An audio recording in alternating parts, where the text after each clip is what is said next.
네, 내일부터 설입니다. 이미 각 지역으로 움직이시는 또 이동하는 하나님 이동하시는 그 걸음에 하나님께서 안전하게 지켜주시기를 원합니다.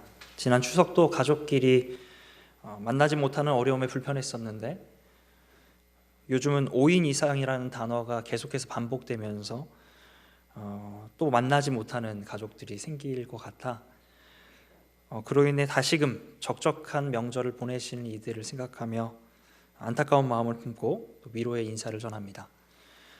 그래도 새해 복 많이 받으십시오. 아멘이라고 하면 약간 이상한가요?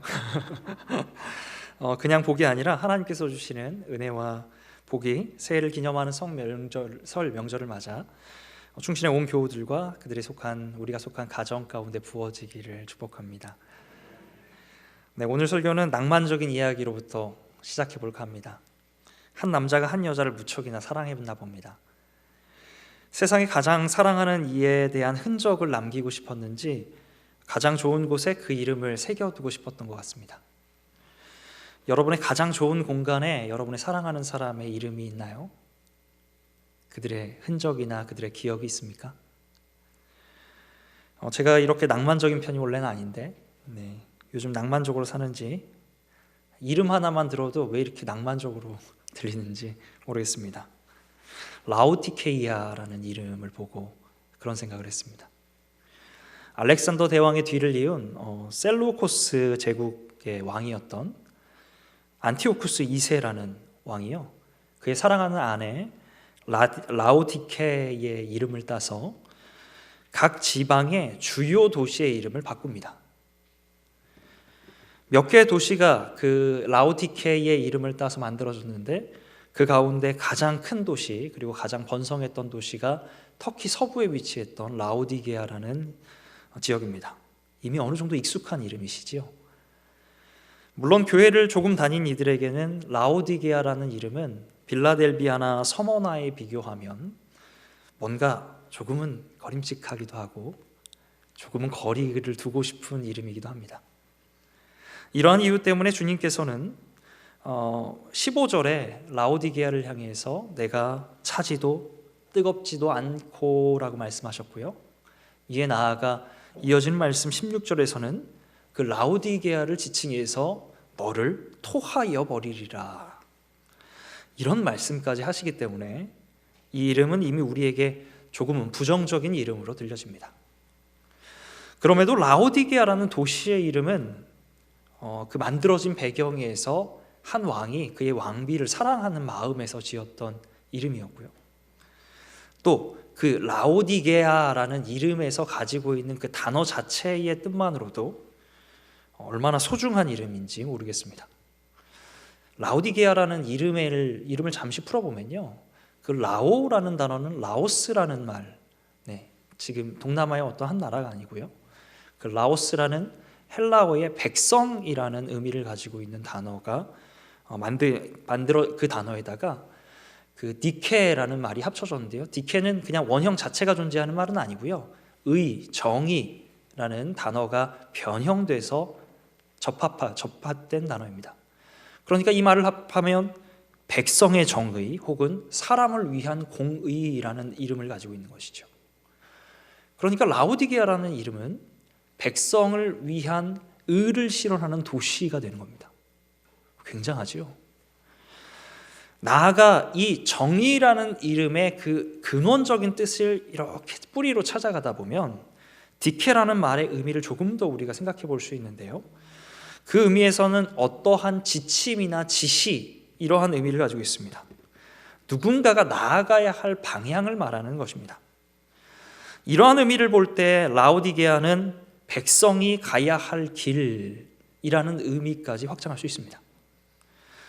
그리고 이 도시의 이름을 오늘 우리의 상황 가운데 한번 적용해 본다면 백성에게 주는 지침, 이는 곧 하나님의 백성인 오늘의 우리를 향하여 성령님께서 주시는 지침, 곧 우리의 라오디게가 무엇인지 라오디게아에게 하시는 주님의 말씀을 함께 보면서 우리를 향하신 하나님의 말씀을 찾아보려고 합니다. 특별히 오늘의 본문에서 초점을 맞추려는 부분이 있습니다. 17절에 나는 부자라 부요하여 부족한 것이 없다라는 말씀 가운데 부요하여라는 이 한 단어입니다. 부요하여라는 이 단어는 한 개의 단어에 불과하지만 이 말을 저는 오늘 설교 가운데 두 가지 방식에서 접근해 보려고 합니다. 먼저는 부요라는 단어가 가지고 있는 상태적 의미에 초점을 맞추어 본문을 해석할 것이고요. 다음으로는 하여라는 어미가 나타내고 있는 어떤 시제에 주목하여서 오늘의 설교 제목에 다루고 있었던 했다, 뭐뭐 했다라는 시간적인 해석을 함께 할 것입니다. 이렇게 부요와 또 했다의 관점을 통해 보는 본문의 의미를 기초로 해서 하나님의 말씀이 오늘 우리의 심령에 전달되기를 작게 기대해 봅니다. 먼저 부요라는 상태적인 의미부터 함께 생각해 보실까요? 우리말에서 부요는 물질적인 풍요함을 가지고 있어 넉넉하게 지내는 상태를 말합니다. 부요를 구성하고 있는 한자어를 잠시 살펴보면 그 부유할 부자는 집의 그 지붕 아래에 복이 가득 차고 또 재물이 가득한 상태를 표현하는 말입니다. 이어서 넉넉할 요자는 밥이 부족하지 않은 평화로운 시대와 또 상황을 일컫는 말이지요.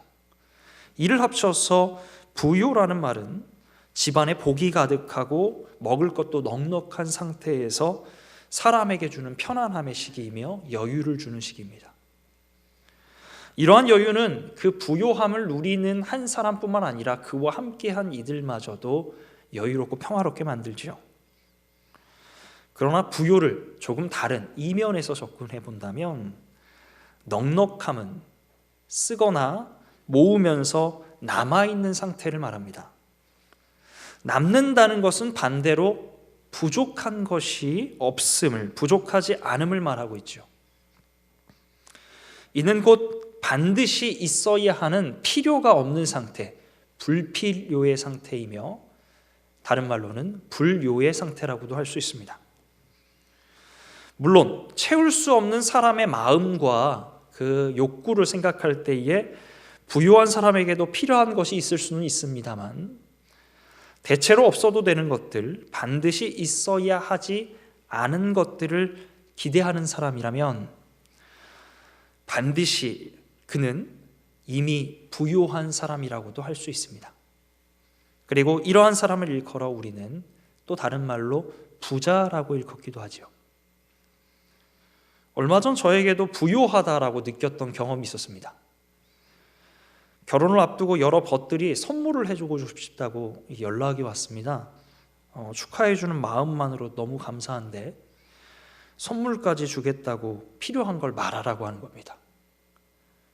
그럼 이제 필요한 거를 이제 얘기를 해야 되는데 저나 제 안사람이나 뭐 할 말이 없는 겁니다. 필요한 게 뭐가 있지? 아직 안 살아봐서 몰랐는지 모르겠지만 그때도 없었고 지금 뭐 얼마 안 살았지만 지금도 그렇게 필요한 게 없습니다.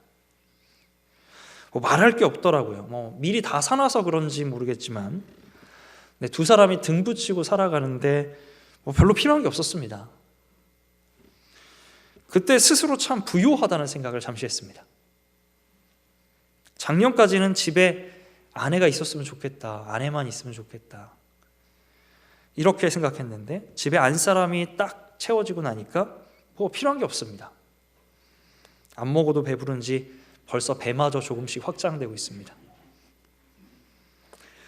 넉넉하여 필요가 없는 사람을 부요하다라고 한다면 또 그를 일컬어 부자라고 말한다면 저 역시 부자가 되었구나라고 생각했던 순간이었습니다. 라오디게아도 이런 장소였습니다. 한 번은 라오디게아에 커다란 지진이 발생했습니다. 그 지역이 지진이 많이 발생하는 지역인가 봅니다.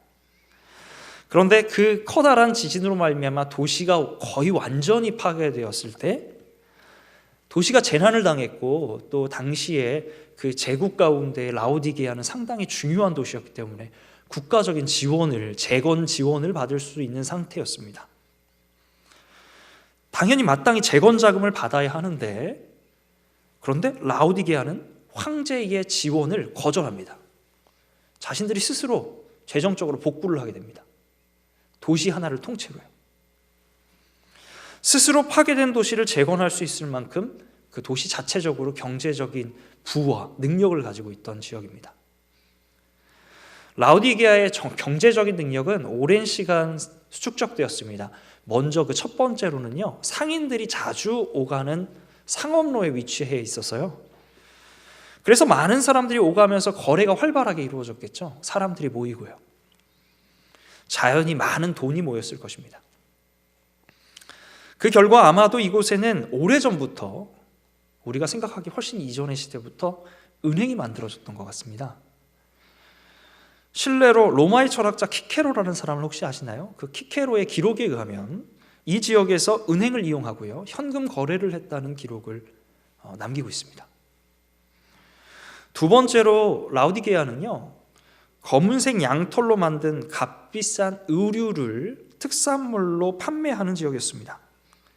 그래서 이 도시에 지역적으로 큰 수입을 가져다 주는 사업이 고급 의류 사업이었던 거죠.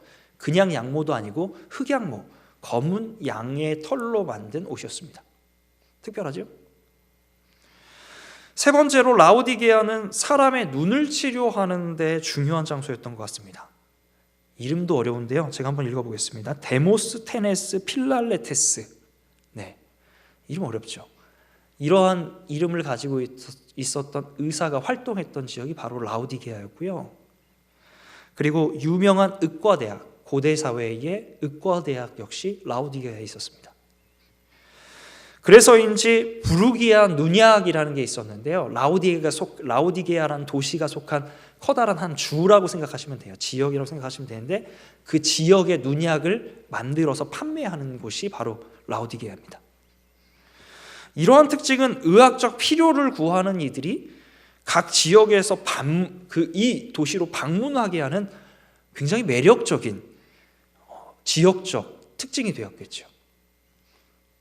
그래서 라오디게아는요, 무엇을 필요로 하기보다는 누군가가 필요로 찾아오는 지역이었어요. 그래서 필요를 가지고 있는 사람이 찾아왔을 때 그 다양한 필요를 제공하는 도시, 이 라오디게아였기 때문에 부족함도 몰랐고 넉넉함을 누리는 장소였습니다. 이러한 상황에서 성경은 도시 라오디게아를 의인화하여 스스로 나는 부자다 라는 말을 주님의 음성을 통하여 들려주고 있습니다. 주님의 이러한 말씀은 도시 자체가 스스로 부자라고 말했다는 것이 아니라 그 도시에 살고 있는 사람들이, 그들의 마음이 스스로 부자라고 생각하여 부요하고 부족하지 않으며 필요한 것이 없는 불요의 상태 가운데 있음을 지적하고 있는 것입니다. 이어서 부요라는 첫 번째 관점을 넘어 두 번째, 그 했다라는 시간적 관점을 가지고 말씀을 함께 보시죠. 부요와 함께 제가 제목으로 정해두었던 했다라는 어미는요, 우리의 본문에선 실제로는 뭐뭐 하여라고 단순하게 표현되어 있습니다. 다만 원문의 그 단어를 조금 더 분명하게 하기 위해 제가 임의로 제목을 좀 수정해 봤는데요, 그 원문의 단어의 시제를 고려하면 우리는 라오디게아의 또 다른 모습을 그 부요했다라는 말 속에서 찾을 수 있습니다.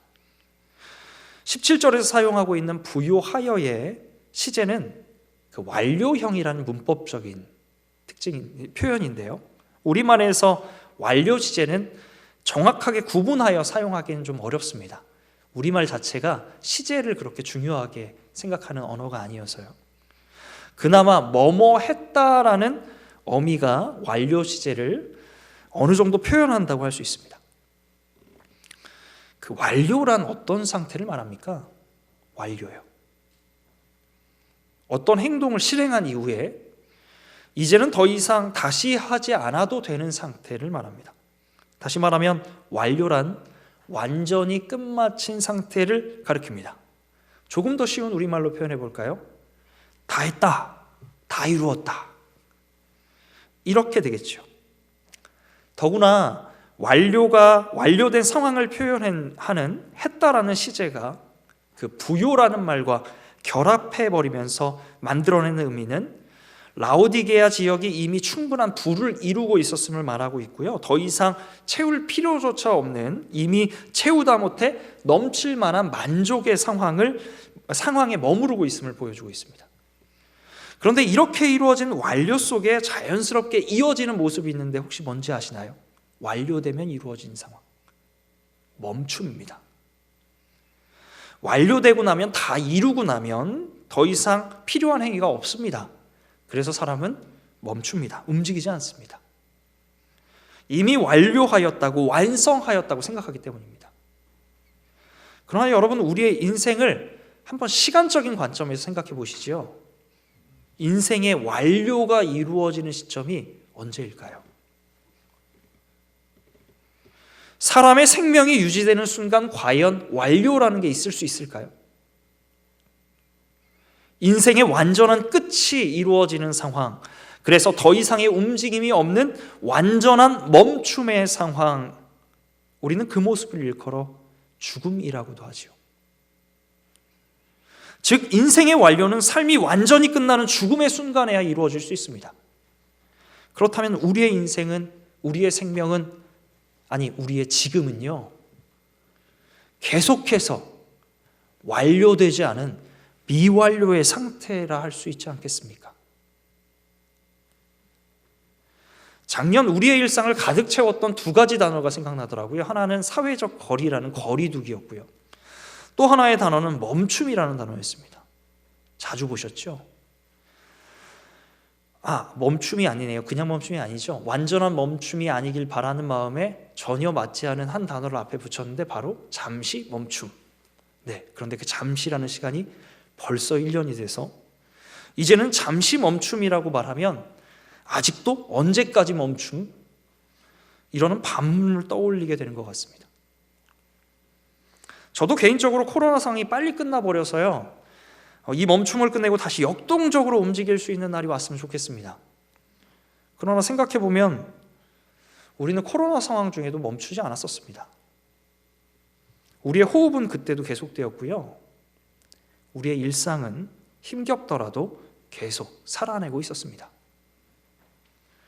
물론 사회적인 책임으로 얼굴을 마주하기에는 어려움이 조금 있었습니다. 그래서 참았지요. 잠시 동안은 참을만 했고 어떤 부분에서는 다른 측면의 만족을 주기도 했습니다. 그러나 지금은 어떻습니까? 우리는 장기간 지속되는 코로나의 상황 앞에 오랜만에 우리의 삶에 찾아온 부족을 발견하도록 하지는 않았습니까? 사실 우리는 이전에도 대면을 이어갈 수 있었습니다. 작년에도요. 하나님은 이미 발전된 문명과 디지털 기술을 통해 우리의 만남을 계속할 수 있는 준비를 마치셨던 것 같습니다.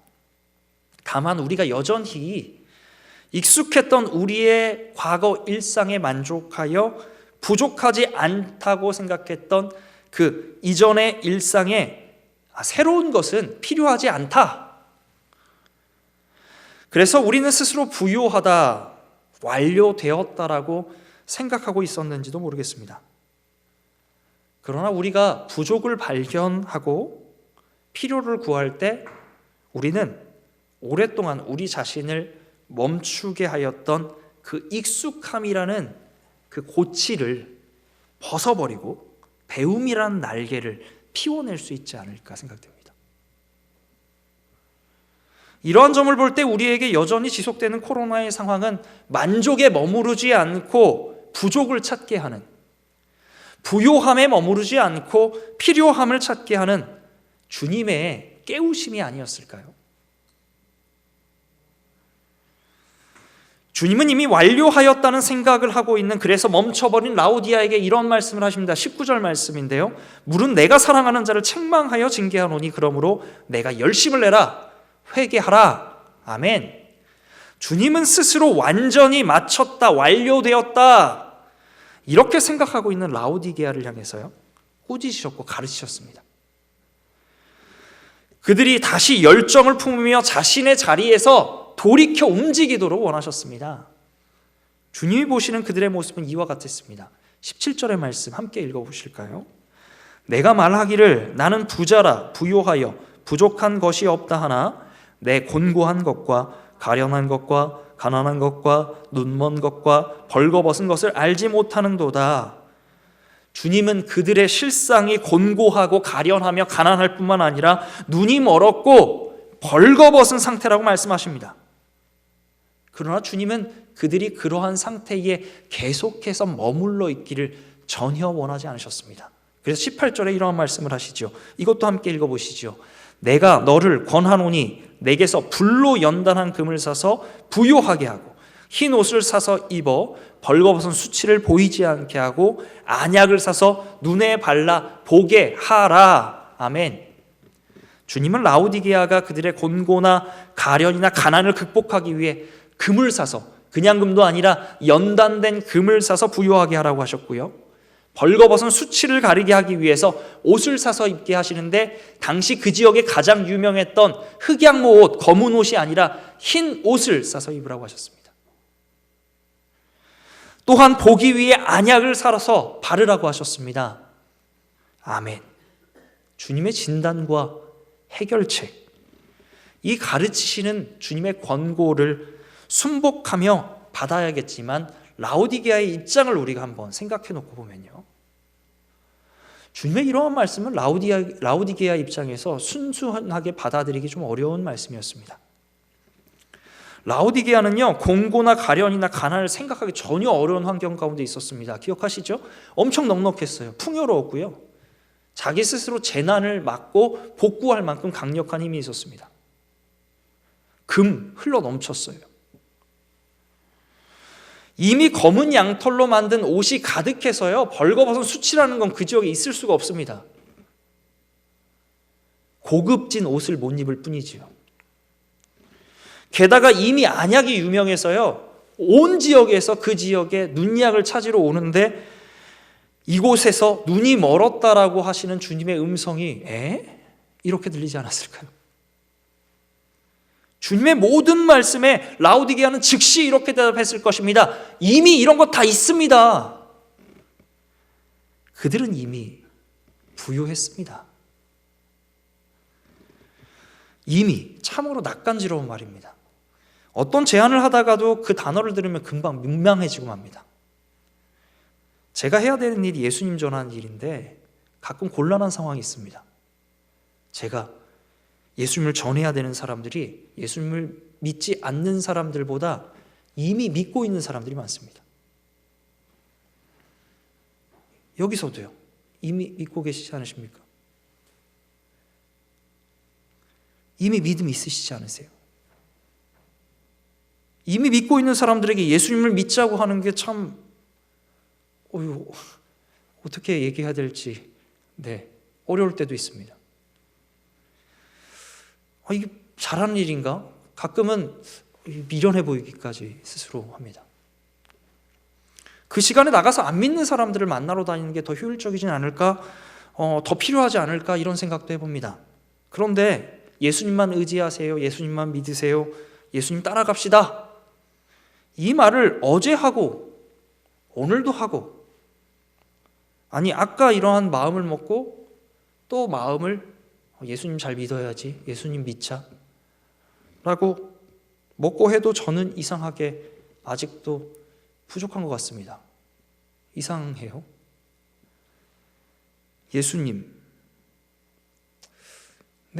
제가 교회에서 지내다 보니까 하루에도 몇 분씩 듣고 생각하고 말하는 이름입니다. 그럼에도 더 할지라도 이 이름 앞에 이미라는 말을 붙이기에는 감히 엄두가 나지 않습니다.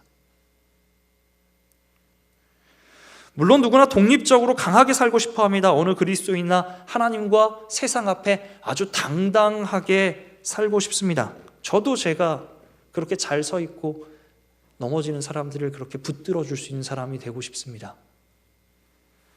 그러나 이상하게도 주님을 알아갈수록 더욱 주님은 스스로 서고자 하는 우리를 더욱 세워주시는 게 아니라 점점 더 주님을 의지할 수밖에 없는 이들로 빚으시는 것 같습니다. 청년들을 만나면 종종 묻고 있는 한두 가지 질문이 있습니다. 하나님과 인생에 어느 정도 가까워지고 싶으세요? 하나님이 당신의 인생에 어느 정도 상관이 있으면 좋겠어요? 이렇게 물어보는데 어디서 배운 건 있는지 한 10%요? 이렇게 조금 더 많이 얘기하는 친구들은 한 20% 이렇게 얘기합니다. 시간의 11조라고 생각했던 것 같습니다. 그런데 놀랍게도 100%도 있었습니다. 최근에 있었던 일인데요. 하나님과 얼마나 상관이 있으면 좋겠냐고 하면 100%요. 이렇게 얘기하더라고요. 물론 그 얘기를 하는데 상당히 오랜 시간이 걸렸습니다. 고민하는데요. 그 대답을 한 사람이 여러분의 가족 가운데 있을지도 모르겠습니다. 그러나 시험하지는 마세요. 네. 그런데 거기서 질문을 끝내지 않고 다음 질문을 이렇게 이어갑니다. 그러면 인생의 어느 시점쯤에 하나님과 가까워지고 싶냐고. 그렇게 제일 가까워지고 싶냐고. 이렇게 한 50명 정도에게 물어봤던 것 같습니다. 지난 한 해 동안요. 답변은 다양했지만 지금까지 물었던 이들에게 발견되는 공통점이 있었습니다. 그것은 지금은 아니었고 기약 없는 미래인 언젠가였습니다. 그 정도 답변만 들어도 요즘 젊은이들에게 너무나 귀합니다. 그 정도까지 말하는 친구, 하나님과 상관없다고 하는 사람들이 훨씬 더 많을 수 있을 것 같습니다. 그럼에도 언제입니까? 언젠가 이 반복되는 말을 들으며 하나님이 지금은 필요하지 않은 건가라는 마음과 생각을, 이 느낌을 받았던 것이 그 저만의 착각이었으면 좋겠습니다. 그런데 그들을 보며 저를 더욱 두렵게 했던 것이 있습니다. 그것은 바로 그 질문의 방향을 그들이 아니라 제 자신에게 이렇게 돌려보았을 때 나는 언제 하나님을 필요로 하지?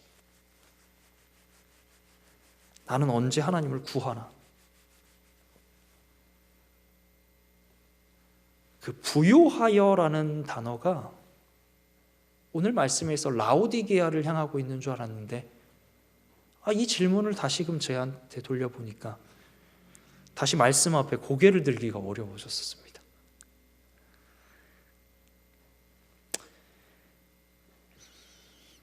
이제 예수님 얘기를 좀 해볼까요? 예수님도 부요를 쫓았다는 사실을 여러분 아십니까? 말씀에 있습니다. 로마서 10장 12절의 말씀 한번 잠깐 띄워주셔서 보시죠. 함께 읽어보실까요? 유대인이나 헬라인이나 차별이 없음이라 한 분이신 주께서 모든 사람의 주가 되사 그를 부르는 모든 사람에게 부요하시도다. 아멘.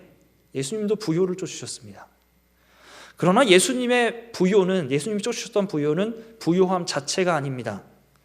주님을 찾는 자들을 부요하게 하시고자 하는, 또 풍성하고 넉넉하게 하시고자 하는, 예수님도 그래서 그 목적이 바로 우리에게 그 부요함을 주시려는 목적으로 부요를 쫓으셨습니다.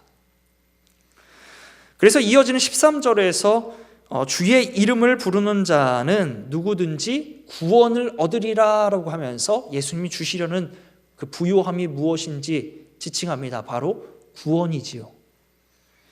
예수님의 이러한 행동을 더욱 분명히 보여주는 말씀이 있습니다. 고린도서 8장 9절인데요. 제가 한번 읽어보겠습니다.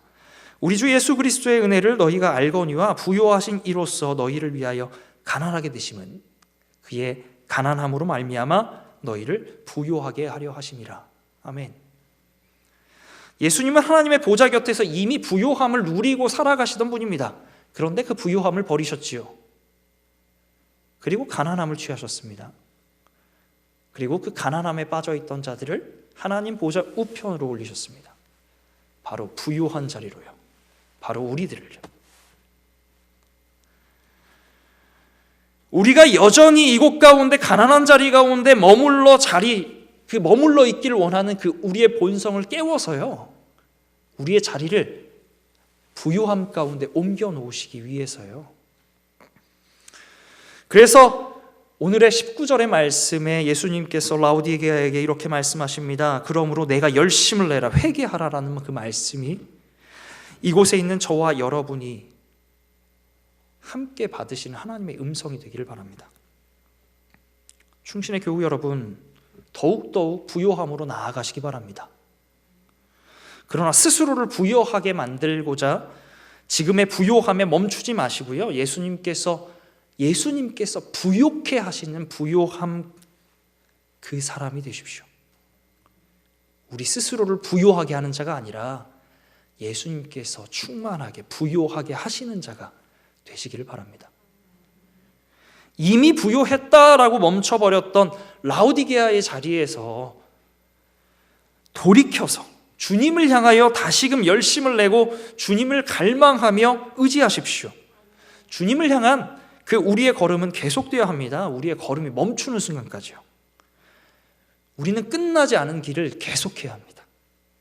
우리의 일상과 호흡은 여전히 완료되지 않은 채로 계속되어야 합니다. 부요를 쫓으시겠습니까? 아니면 필요를 구하시겠습니까? 만족을 이루시겠습니까? 아니면 부족에 머무르시겠습니까? 주님과의 관계를 완료의 상태에 두시겠습니까? 아니면 아직 끝나지 않았다, 아직 멈출 수 없다라고 이야기하시며 익숙함에 머무르던 멈춰있던 걸음을 움직이시겠습니까? 누가복음 6장에서 주님은 우리를 향해 이렇게 말씀하십니다. 화 있을 진저 너희 부요한 자여, 너희는 너희의 위로를 이미 받았도다. 그리고 또한 주님은 이렇게 말씀하십니다. 너희 가난한 자는 복이 있나니 하나님의 나라가 너희 것임이라 라고요. 다시 우리의 굳어진 다리를 옮기며 함께 하나님의 나라를 향해 우리의 걸음을 돌이키면 어떨까요? 아직 늦지 않았습니다. 우리 그 고백을 담으며 함께 이 시간 찬송가 267장 죄송합니다. 273장 네, 함께 하시겠습니다.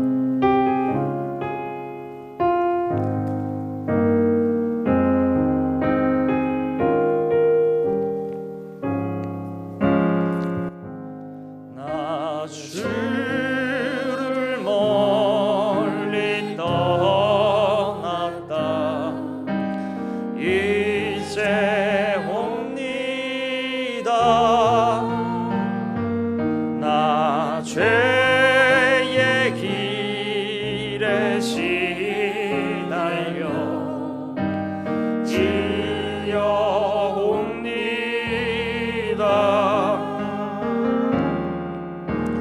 나 이제 왔으니 내 집을 찾아